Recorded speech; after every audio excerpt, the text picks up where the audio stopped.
রিজিকের রেসপন্সিবিলিটি আল্লাহ, রিজিক নিয়ে চিন্তা আল্লাহর। তো আল্লাহর চিন্তা আমি করলে হবে? বলেন, যেটার দায়িত্ব আল্লাহ, যে রেসপন্সিবিলিটি আল্লাহর, ওই রেসপন্সিবিলিটি আমি নিলে হবে? হবে না। তাহলে আল্লাহ তাআলা নিজেকে আর রাজ্জাক বলে কোরআনে আমাদের সামনে উপস্থাপন করেছেন। রাজ্জাকের তিনটা বৈশিষ্ট্য আছে, যেই সত্তার মধ্যে তিনটা বৈশিষ্ট্য খুঁজে পাওয়া যায় তিনি হচ্ছেন আর রাজ্জাক, দ্য প্রোভাইডার, দ্য সাস্টেইনার। আর রাজ্জাক কোন সেই তিন গুণ? এক নম্বর গুণ হচ্ছে নো ডেফিসিয়েন্সি, তার কোনো অভাব থাকবে না।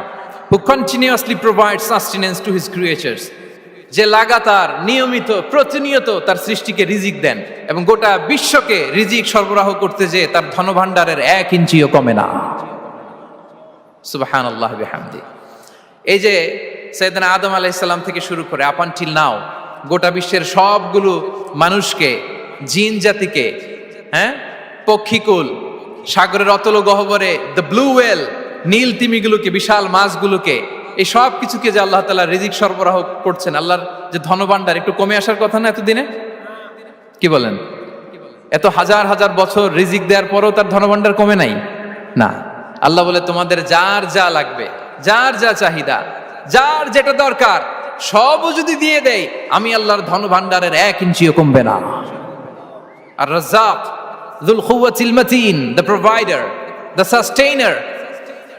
তাহলে রাজ্জাক হতে হলে ওই সত্তার তিনটা গুণ লাগে। এক হচ্ছে নো ডেফিসিয়েন্সি, তার কোনো ঘাটতি থাকতে পারবে না। 2 নম্বর কোয়ালিটি হচ্ছে নেভার ফরগেটফুল, তিনি ভুলতে পারবেন না। Who never forget the needs of his creation, তার সৃষ্টির কোথায় কার কখন কোনটা লাগে এটা ভুলে গেলে চলবে না। ধরেন তিনি নর্থ আমেরিকাতে, এখানে কানাডায় যারা আছে, আমেরিকাতে যারা আছে, তাদেরকে রিজিক দিচ্ছে। ওদিকে সাউথ আমেরিকাতে, ব্রাজিলে, আর্জেন্টিনার জঙ্গলে কিছু জনগোষ্ঠী রয়ে গেছে, এদের কথা আল্লাহ ভুলে গেছে। তারা বেঁচে থাকতে পারবে? আফ্রিকার জঙ্গলে যারা আছে তাদেরকেও যে রিজিক দিতে হবে, যখন যেটা লাগে সরবরাহ করতে হবে, এটা যদি আল্লাহ ভুলে যায় তোরা বাঁচবে? বলেন। তাহলে যিনি আর রাজ্জাক তিনি হচ্ছেন নেভার ফরগেটফুল, কখনো তার সৃষ্টির কখন কি লাগে এটা কখনো তিনি ভুলতে পারবেন না। আল্লাহ তাআলা ভুলেন না, তিনি ভুলেন না, তিনি সব খেয়াল রাখেন। যখন যার যেটা যতটুকু দরকার তখন তাকে ততটুকু যিনি দেন তার নাম হচ্ছে রাজ্জাক। রাজ্জাক হতে গেলে যেই কোয়ালিটি লাগে তার 3 নম্বর কোয়ালিটি হচ্ছে কম্প্যাশনেট। কম্প্যাশনেট, দয়ালু, অনেক বেশি দয়ালু, এত বেশি দয়ালু যে তার বিরোধিতা করলেও তাকে রিজিক দেয়া থেকে তিনি বঞ্চিত করেন না। His disobedience affects the risk but not stop the risk. আপনি যদি আল্লাহর অবাধ্য হন, আপনার রিজিকের বারাকা হয়তো কমে যাবে কিন্তু রিজিক বন্ধ হবে না। যে গোটা বিশ্বে যারা অবিশ্বাসী আছে, যারা নাস্তিক আছে, যারা আল্লাহদ্রোহী আছে, তারা কি খেয়ে পরে বেঁচে নাই? বলেন, তাদেরকে কি আল্লাহ তাআলা রিজিক দিচ্ছে না? এই তো সুবহানাল্লাহ। কম্প্যাশনেট, এত দয়ালু, তার যারা বিরোধী, তাকে যারা গালি দেয়, তাকে যারা বিশ্বাস করে না, তাকে যারা সেজদা দেয় না, তিনি তাদেরকেও খাওয়ায়, তিনি তাদেরকেও সুস্থ রাখে, তিনি তাদেরকেও হাত খুলে দান করে। আল্লাহু আকবার। আর রাজ্জাক, ইন্নাল্লাহা হুয়া রাজ্জাকু যুল কুওয়াতিল মাতিন। তাহলে এই তিনটা গুণ থাকতে হবে রাজ্জাক হতে হলে: no deficiency, never forgetful, compassionate. এবং আল্লাহ তাআলা বলছেন, আম্মান হাযাল্লাযী ইয়ারযুকুকুম ইন আমসাকা রিজকাহ বাল লাজ্জু ফি উতুওয়ি ওয়া নুফুর।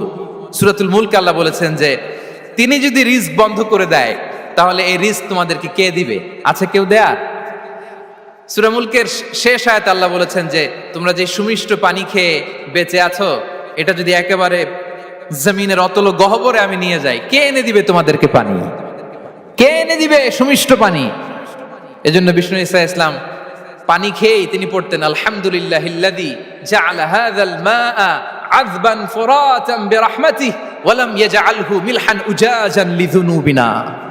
পানি খেয়েই তিনি বলতেন প্রশংসা আল্লাহর, যে আল্লাহ তার অসীম দয়ায় এই পানিকে সুমিষ্ট করেছেন, আমাদের পাপের কারণে এই পানিকে তিনি লবণাক্ত করে দেন নাই। সুবহানাল্লাহ। ইন্নাল্লাহা হুয়া রাজ্জাকু যুল কুওয়াতিল মাতিন, তিনি হচ্ছেন রাজ্জাক। এজন্য সম্মানিত ভাইরা, রিজিক নিয়ে আজকে থেকে টেনশন বন্ধ করে দিতে হবে। আমাদের কাজ হচ্ছে চেষ্টা করে যাওয়া, প্রাণান্তকর প্রচেষ্টা করা, আমাদের রোলটা আমরা প্লে করব, কিন্তু রিজিকের ফয়সালা করবে একজন, তিনি কে? ইন্নাল্লাহা হুয়ার রাজ্জাকু যুল কুওয়াতিল মাতিন। এটা নিয়ে চিন্তিত হওয়ার কিছু নাই প্রিয় ভাই এবং বোনেরা। আমরা আমাদের মায়ের পেটে থাকতেই এটা ফিক্স হয়ে গিয়েছে। আমরা যখন মায়ের পেটে ছিলাম, ইন্না আহাদাকুম ইজমাউ খালকুহু ফি বাতনি উম্মিহি 40 ইয়াওমান সুম্মা ইয়াকুনু আলাকাতান মিসলা যালিক সুম্মা ইয়াকুনু মুদগাতান মিসলা যালিক। আমরা যখন মায়ের পেটে ছিলাম 40 দিন আমরা নুতফা স্টেজে ছিলাম, 40 দিন আমরা আলাকা স্টেজে ছিলাম। আমার মায়ের জরায়ুর দেয়ালে আমি লেপ্টে ছিলাম। 40 দিন আমরা ছিলাম এ ভেরি লিটল ফ্ল্যাশ, একটা ছোট্ট গোশতের টুকরা। এরপর আল্লাহ তাআলা ফায়ুরসালু ইলাইহিল মালাক, মায়ের পেটে একজন ফেরেশতা পাঠালেন। ফায়ানফুখু ফিহির রূহ, he breathed into him the spirit, তিনি রূহের ফুৎকার দিলেন। ওয়া ইউমারু বিআরবা'i কালিমাত, চারটা জিনিস তখন লিখে দেয়া হলো। বিকাতবি রিজকিহি ওয়া আজালিহি ওয়া আমালিহি ওয়া শাকিয়ুন আও সাঈদ, তার রিজিক কি হবে লিখে দেয়া হয়েছে মায়ের পেটে যখন ছিলাম। আপনারা তো এখন চিন্তা করতেছেন, চিন্তিত, কিন্তু মায়ের পেটে থাকতে আল্লাহ তাআলা এই রিজিককে ফিক্স করে দিয়েছেন। সুবহানাল্লাহ বিহামদি।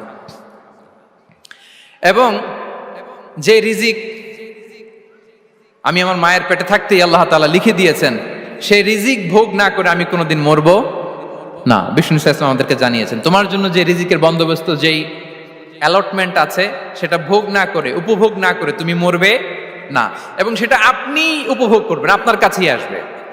ধরুন আপনারা যে ফল আমেরিকাতে খান, এটা কি আমেরিকায় চাষ হয় ফল, নাকি কানাডা মেক্সিকো থেকে আসে?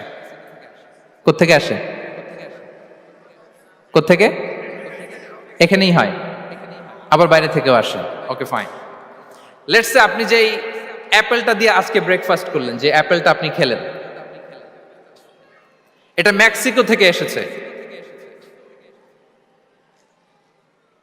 ওই অ্যাপেলটা যখন কুড়ি অবস্থায় ছিল, মুকুল অবস্থায় ছিল, তখনই ওটার মধ্যে আপনার নাম লেখা। এর মধ্যে কত পাখি এসে ওই গাছে বসেছে, কত মুকুল নষ্ট করেছে, ওইটা নষ্ট করে নাই, কারণ ওইটা আপনি খাবেন।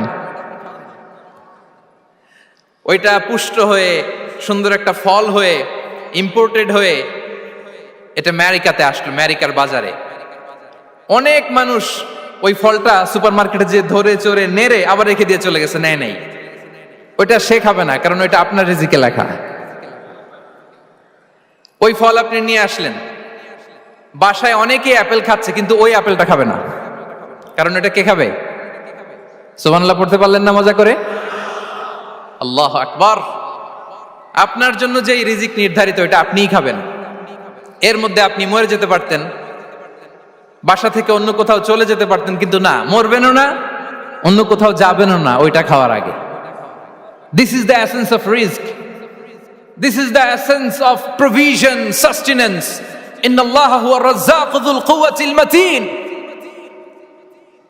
মায়ের পেটে থাকতে নির্ধারিত, ওই ফল কেউ টাচ করবে না up until you try it. This is risk. এই কথাটাই বিষ্ণু ঈসা ইসলাম খুব সুন্দর করে বলেছেন, লা তামুতু নাফসুন হাত্তা তাস্তাকমিলা রিজকাহা। অন্য বর্ণনায় এসেছে লা তামুতু নাফসুন হাত্তা তাস্তাউফিয়া রিজকাহা। মানুষের জন্য যে রিজিকের বরাদ্দ, সেটা উপভোগ না করে, সেটা না খেয়ে ওই মানুষ এই দুনিয়া থেকে বিদায় নিতে পারে না।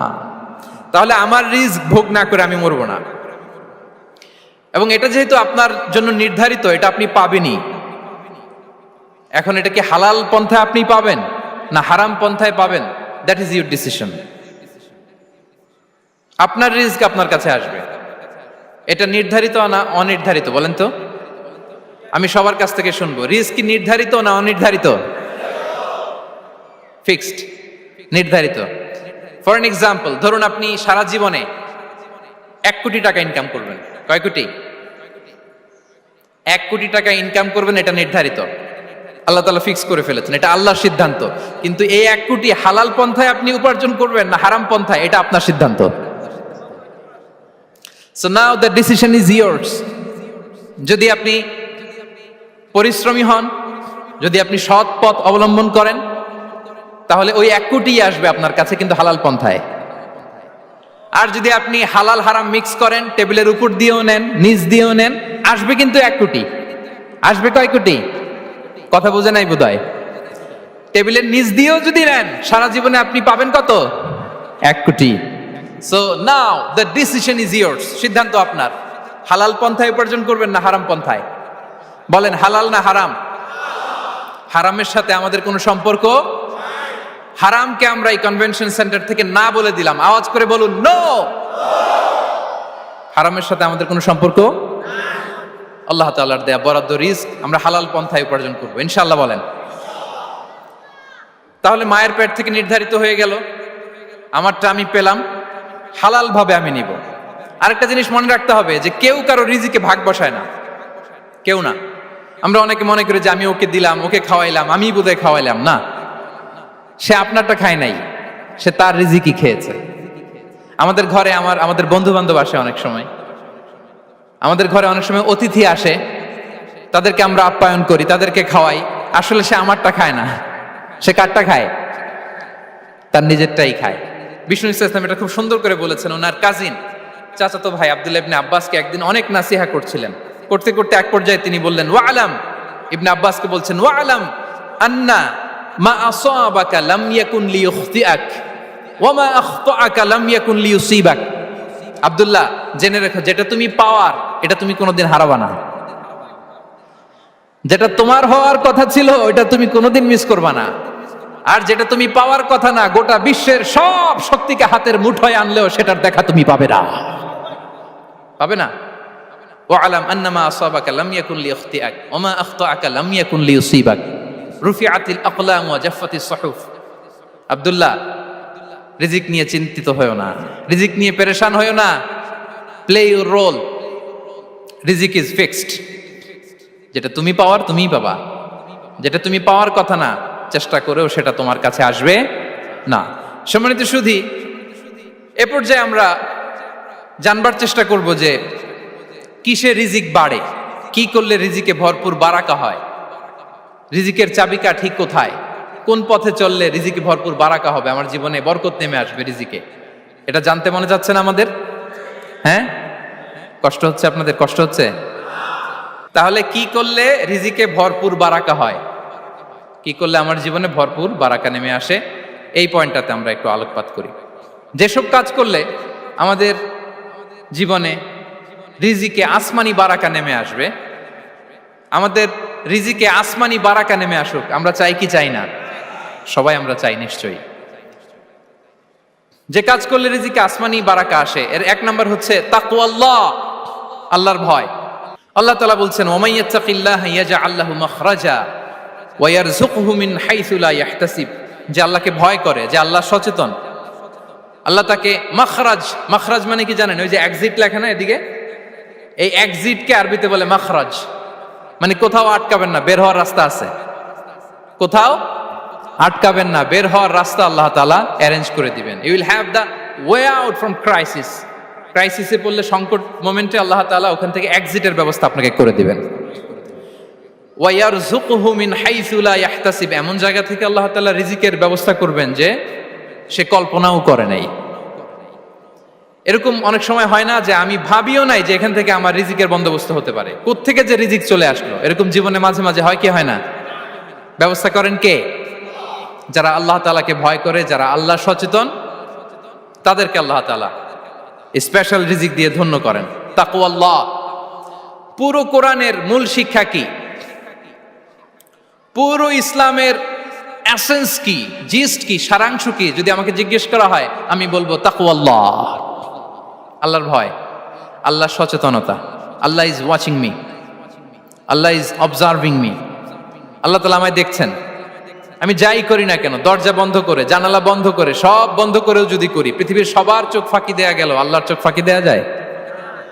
পুলিশের চোখ ফাঁকি দেয়া যায়, সিকিউরিটির চোখ ফাঁকি দেওয়া যায়, আমার সাথের বন্ধুদের চোখ ফাঁকি দেয়া যায়, ফাঁকি দেয়া যায় না একটা মহান সত্তার চোখ। তিনি কে? এই যে সেন্সেশন, অনুভূতি, দিস ইজ তাকওয়া।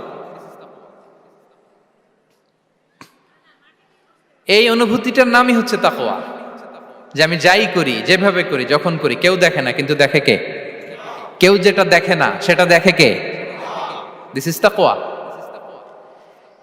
এই তাকওয়ার চর্চা যার মধ্যে আছে, তার রিজিকে বারাকা নেমে আসবে। আমরা যেন তাকওয়ার চর্চা করি, আমাদের ছেলে মেয়েদের জন্য এটা শেখাই যে কেউ দেখে না বাবা, কিন্তু আল্লাহ দেখে। ছোটবেলা থেকে যদি আমাদের সোনামণিদের ব্রেইনে এই তাকওয়াল্লাহ নামের এই সফটওয়্যারটা ইনস্টল করে দেই, আর কোনোদিন সে বিপদগামী হবে না, পথচ্যুত হবে না। ওই ছেলেকে দিয়ে আর পৃথিবীতে অন্যায় করানো যাবে না। সে পাপ কাজ করবে না, সে অন্যায় কাজ করবে না, সে অন্যের রাইটস নষ্ট করবে না, সে দুর্নীতি করবে না, সে ঘুষ খাবে না, সে সুদ খাবে না। শুধু দুর্নীতি দমন কমিশন দিয়ে দুর্নীতি বন্ধ করা যায় না। এই তাকওয়া আল্লাহর সফটওয়্যার ইনস্টল করে দিতে হবে। তাহলে এক নাম্বার হচ্ছে তাকওয়া। আল্লাহর ভয় যেন আমরা আমাদের হৃদয়ে রাখি। যাদের হৃদয়ে আছে আল্লাহর ভয় তারা কভু পথ ভুলে যায় না। কি অসাধারণ কথা। তাহলে এক নম্বরে তাকওয়া আল্লাহ। দুই নাম্বার আত-তাওয়াক্কুল আলাল্লাহ, to put your trust on আল্লাহ, টু ডিপেন্ড অন আল্লাহ। আল্লাহর উপর ভরসা রাখা। আমরা ভরসা রাখি কার উপর? আওয়াজ করে বলুন, কার উপর? আমরা আমাদের ভরসা রাখি আল্লাহর উপর, কার উপর ভরসা রাখি না। ভরসা একজনের উপর। বিষ্ণু ইসা ইসলাম বলেছেন, লাউ আন্নাকুম তাওয়াক্কালুনা আলাল্লাহি হাক্কা তাওয়াক্কুলিহি লা রাযাকাকুম কামা ইয়ারযুকুত তায়র তাগদু খিমাসান ওয়া তারুহু বিতানান। পাখি যেমনি আল্লাহর উপর তাওয়াক্কুল করে, তোমরা যদি এমনি তাওয়াক্কুল করতে পারো তাহলে পাখিকে আল্লাহ যেমনি রিজিক দেয় তোমাদেরকে আল্লাহ তাআলা তেমনি রিজিক দিবেন। পাখি কি করে ভাই? সকালবেলা তার বাসা থেকে কিচির মিচির রবে, হ্যাঁ, দিক বিদিক ছুটে বেড়ায়, ছুটতে থাকে মাইলকে মাইল। আবার বিকেল বেলায় গোধূলি লগ্নে তার বাসায় এসে ফিরে আসে। ওই পাখিটাকে আল্লাহ তাআলা উদর পূর্তি করে তার নিড়ে ফিরিয়ে দেয়। তাহলে ইসলামে পাখিকে তাওয়াক্কুলের মডেল হিসেবে উপস্থাপন করা হয়েছে। কাকে? পাখিকে। এবার খেয়াল করে দেখেন তো পাখি কি করে? সকালবেলা ঘরে বসে বসে তাওয়াক্কুল করে নাকি? কথা কি বুঝতেছেন? পাখি তার নিড়ে বসে হাত গুটিয়ে আল্লাহর উপর তাওয়াক্কুল করে, এরকম না? এই হাদিস থেকে কি বোঝা গেল? কিভাবে করে বলতে হবে, বলেন তো একজন সাহস করে কিভাবে করে? বের হয়ে যায়, রিজিকের সন্ধানে সে বের হয়ে যায়, দিক বিদিক ছুটে বেড়ায়, বিকেল বেলা ওদর পূর্তি করে আল্লাহ তাআলা পাখিটাকে নিড়ে ফিরিয়ে দেয়। সো পাখিকে তাওয়াক্কুল হিসেবে, তাওয়াক্কুলের মডেল হিসেবে বিষ্ণু ইসা ইসলাম সেট করলেন এজন্য যে পাখি তার রোলটা প্লে করে, তারপরে সে রিজিক পায়। এটা হচ্ছে রিজিকের এসেন্স, যে আমাদের রোলটা আমাদের প্লে করতে হবে, আমাদেরকে আমাদের চেষ্টাটুকুন করতে হবে, তারপরে আল্লাহ তাআলার উপর আমরা ভরসা করব। ইসলামে তাওয়াক্কুল is always at the second stage. The first stage is your role, your effort, your precaution, তারপরে হচ্ছে তাওয়াক্কুল। তাহলে বলেন, ইসলামে আগে তাওয়াক্কুল না পরে তাওয়াক্কুল? পরে। ইকিলহা সুম্মা তাওয়াক্কাল আলাল্লাহ। এক সাহাবী বলেন, ইয়া রাসূলুল্লাহ, আমার ওটের রশিটা গাছে বেঁধে তারপরে তাওয়াক্কুল করব না ছেড়ে দিয়ে তাওয়াক্কুল করব? বিষ্ণু সাল্লাল্লাহু আলাইহি ওয়াসাল্লাম বললেন, ইকিলহা সুম্মা তাওয়াক্কাল আলাল্লাহ। আগে গাছের মধ্যে রশি দিয়ে টাইট করে বাঁধো, তারপরে তাওয়াক্কুল করো। সুবহানাল্লাহি বিহামদি। তাহলে এই রকম তাওয়াক্কুল যদি করা যায় পাখির মতো, আপনার রিজিকের কোনো অভাব হবে না। কিন্তু আমাদের সমস্যা যেটা, প্রিয় ভাই এবং বোনেরা, আমরা আমাদের অলসতা, অপারগতা, আমাদের কি বলবো হীনমন্যতা, আমাদের কর্মহীনতাকে তাওয়াক্কুল বানিয়ে নিয়েছি। বুঝতে পেরেছেন? আমরা আমাদের অলসতাকে বানিয়েছি কি? তাওয়াক্কুল। আমাদের কর্মহীনতাকে বানিয়েছি কি? তাওয়াক্কুল। আমরা কি করি? আমরা বলি আল্লাহর উপর ভরসা করলাম, নিজে কিছু না করে। কি বলে? আমাদের বাংলা একটা কথা বলে, যা করে আল্লাহ। নিজের কোনো রোল প্লে নাই, নিজের কোনো প্রিকশন নাই, কোনো প্ল্যানিং নাই, কোনো পলিসি নাই, কোনো স্ট্র্যাটেজি নাই, বলে আল্লাহর উপর ভরসা করলাম, যা করে আল্লাহ। এরকম বলে না? এই যে যা করে আল্লাহ বলে যে তাওয়াক্কুল করলেন, এটা বিষ্ণু ইসা ইসলামের শিখানো পন্থায় তাওয়াক্কুল হয়েছে? কথা বলেন, হয়েছে? বিষ্ণু ইসা ইসলাম তো অপারগতা, দারিদ্রতা, অলসতা, অকর্মণ্যতা থেকে আল্লাহর কাছে পানাহ চেয়েছেন। তা আপনি এটা কি তাওয়াক্কুল করলেন? এটা তাওয়াক্কুল হয়নি। তাওয়াক্কুলের একটা সুন্দর পিকচার আমি আপনাদের সামনে এখন উপস্থাপন করব, আপনারা যদি একটু মনোযোগী হন। মনোযোগ আছে তো সবার? তাওয়াক্কুল কিভাবে করতে হয় আমরা একটু বিষ্ণু ইসা ইসলামের বায়োগ্রাফি থেকে দেখি। রাসূল সাল্লাল্লাহু আলাইহি ওয়াসাল্লামের হিজরতের ঘটনাটা আমি 1 মিনিটে একটু আপনাদেরকে সংক্ষেপে শোনাই, যে তাওয়াক্কুল কিভাবে তিনি করেন। ইসলামে তাওয়াক্কুল হচ্ছে কর্ম শেষে ফলাফলের জন্য আল্লাহর উপর নির্ভর করা। কারণ আমি কাজ করলাম, ফলাফল পজিটিভও হইতে পারে, নেগেটিভও হইতে পারে, ওটা নির্ধারণ করবে কে? ফয়সালা দেয় কে? তাহলে আমরা দেখি যে বিষ্ণু ইসা ইসলাম তিনি কিভাবে তাওয়াক্কুল করেছেন। যেদিন তিনি হিজরত করবেন, রাসূল সাল্লাল্লাহু আলাইহি ওয়াসাল্লামকে অনুমতি দেয়া হলো সেদিন হিজরতের অনুমতি যে তিনি পেয়েছেন